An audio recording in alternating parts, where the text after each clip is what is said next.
It's Emmanuelpius here, and I'm going to be showing you how to draw the support and resistance levels. First of all, the support and resistance. These acts like floors and ceilings that hold price, either from the upside or from the downside. There are zones where price do bounce off. So let's take for instance, in an uptrend and price is going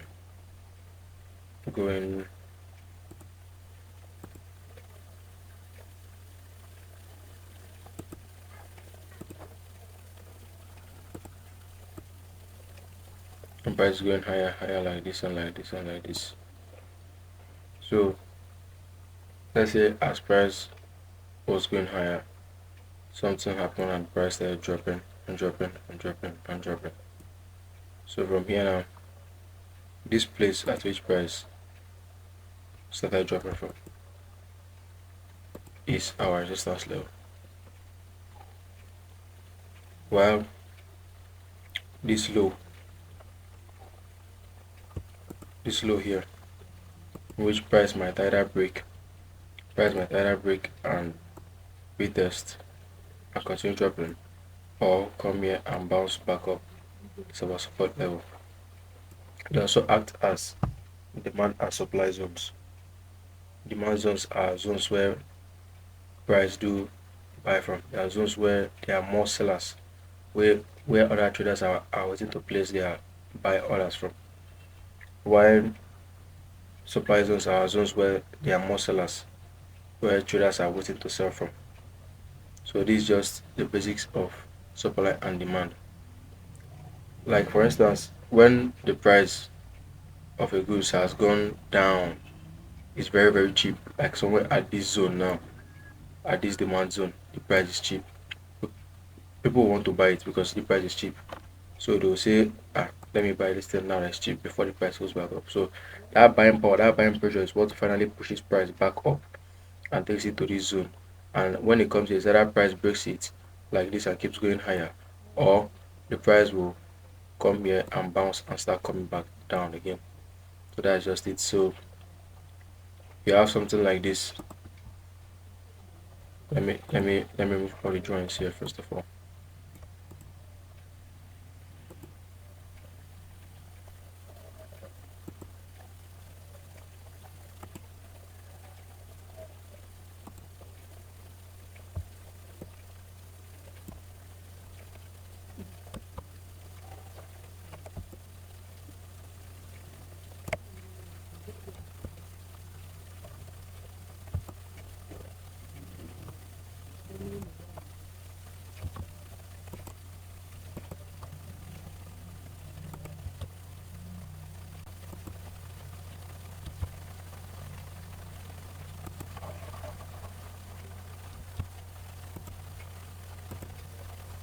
So you have something like this.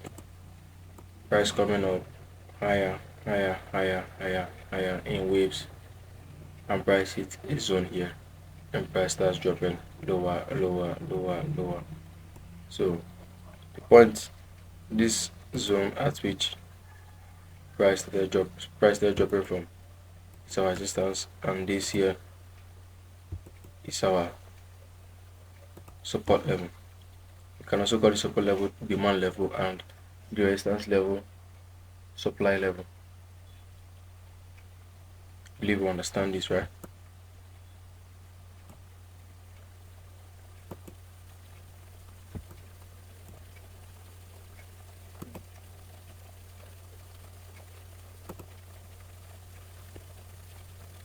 So let me give examples on the chart. You want to zoom out so you can get perfect swing highs and swing lows. There are two ways of drawing this. The very first one that I know is this aspect of drawing zones, where you zoom out on the chart and look for areas where price reacted from, or rather I can call it areas where there was noise on the market, which are places like this.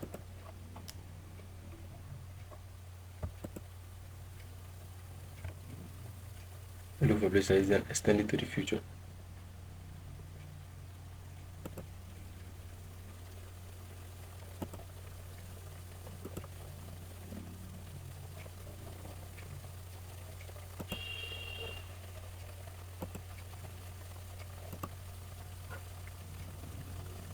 keep looking just for zones that price reacted at. They, they may be swing highs or consolidations. For zones that price reacted at, price might have broken it before or something like that, but price reacted at those levels. You just want to mark them out and break them.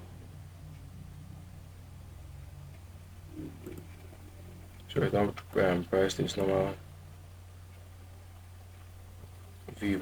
Then go down to your lower time frame, that's your 1 hour chart. You can still do the same thing here, but I advise you use those from 4 hours as they draw more meaning than those on the 1 hour chart. What you're just coming to do is to refine them. The only time you can use those from 1 hour is if you're looking for a quick trade, but if you are ready like for it, I advise you use those from 4 hours because those ones have more meaning. They are stronger than the ones on the 1 hour chart. So coming to one, you can just do this here and come here and also draw this one, understand it.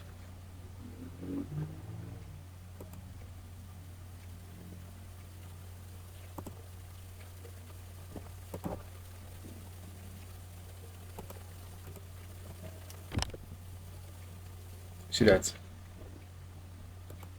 when price came back here, there was reaction here.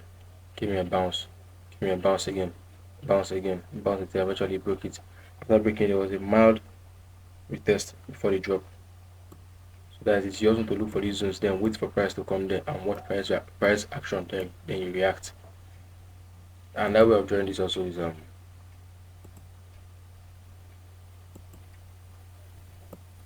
is using the diagonal method. Let's take for instance, there was a trend. Let's say there was a trend and price was coming down, down, down, down, down, down, down.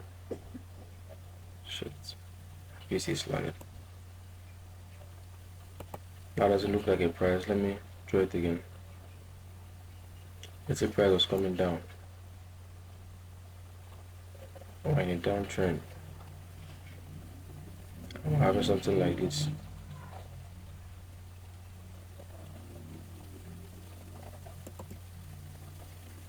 What this diagonal support and resistance do is that it helps you to follow the trend.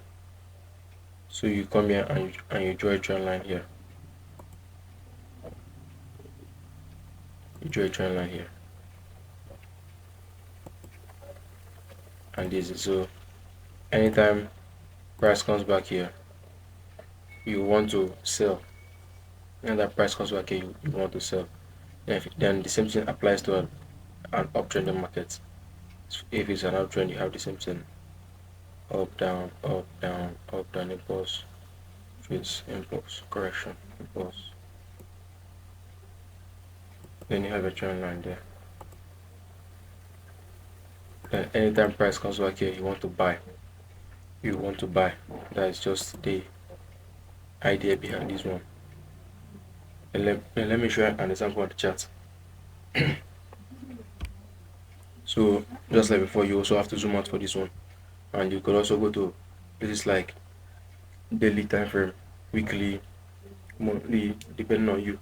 But for this, there's no actual time frame for drawing this and the other one. There's no actual time frame for drawing diagonal support and resistance and the normal horizontal support and resistance.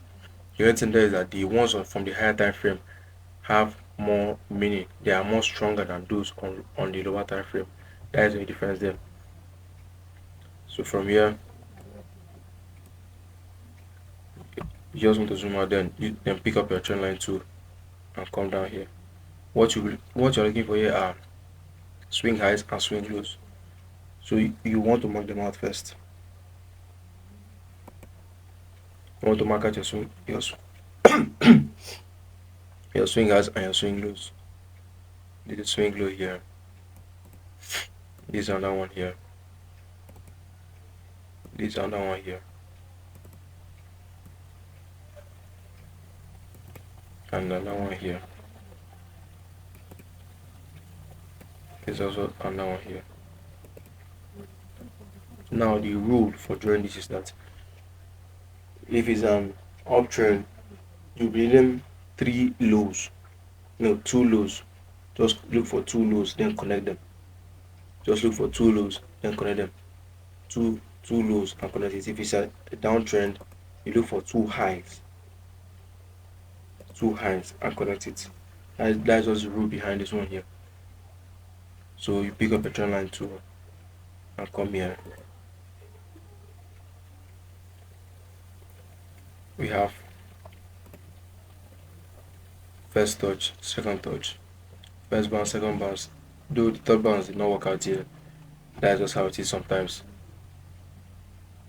You can't really get everything on the market.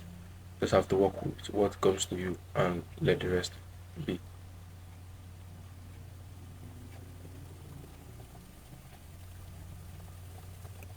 And the same thing also happened here.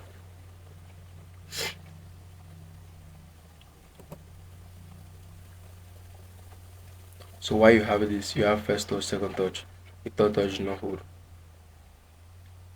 And your trend line should not be too steep. It should not be too steep. It should be slanty, not like it's not something like this. It shouldn't be something like this. Though if you have something like this on your 4 hours chart, it's still okay because when you drop to your 1 hour and 15 minutes, it will become slanty. But on 15 minutes, you shouldn't do something like this. It won't work that much. So the way I'm seeing it here now, the market here is not that good because price isn't expecting this guy that much. So you come back to draw this and first touch, second touch.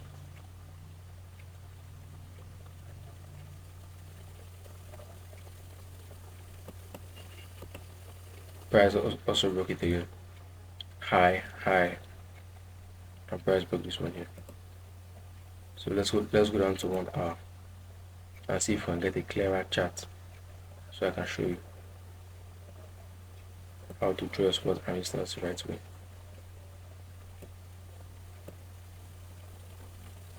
But that is just the idea behind it. You look for two highs, two lows, depending on the market that you're on. You look for two highs or two lows and connect them together. Then wait for the third bounce. Upon the third bounce, you either buy or sell depending on the market that you're on. So that is how you guys understand what I just gave you here. Please like and subscribe.